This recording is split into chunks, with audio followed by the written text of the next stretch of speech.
Naam bosi. Chua eh? Ndio, naitwa Chua. Unafanya kazi kwa bidii sana kuliko wenzako wote.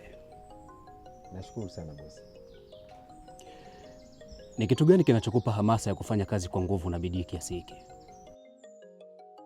Familia. Familia.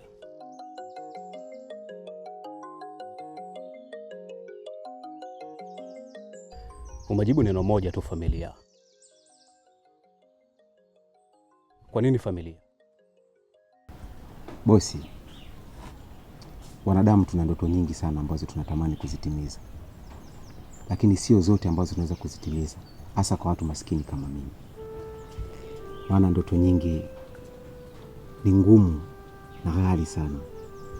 Kuna ndoto ni gharama sana kuzitimiza.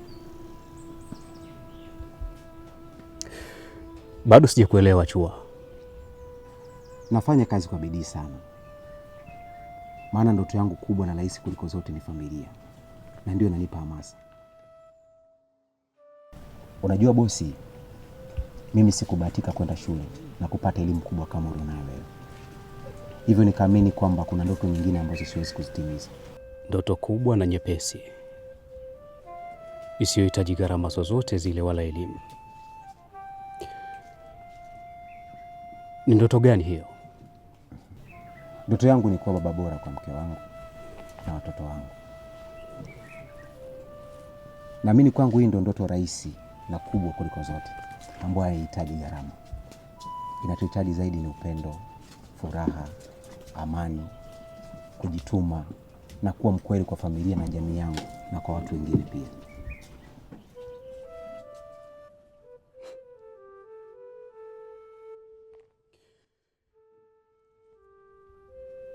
Asante sana Chua. Leo umenifundisha kitu kikubwa sana.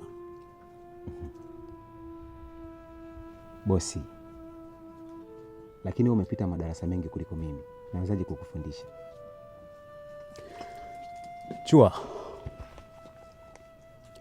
elimu ya shule bila elimu ya maisha si kitu kabisa. Kwa maneno uliyoniambia hapa leo, ni wazi kwamba wewe una elimu kubwa zaidi yangu. Leo natarajia kupokea mishahara yenu kutoka makao makuu, na kuahidi nitahakikisha na kuongezea posho. Nashukuru sana bosi. Mwenyezi Mungu akubariki sana. Asante sana Chua. Basi wewe nenda kaendelee na kazi yako. Asante bosi.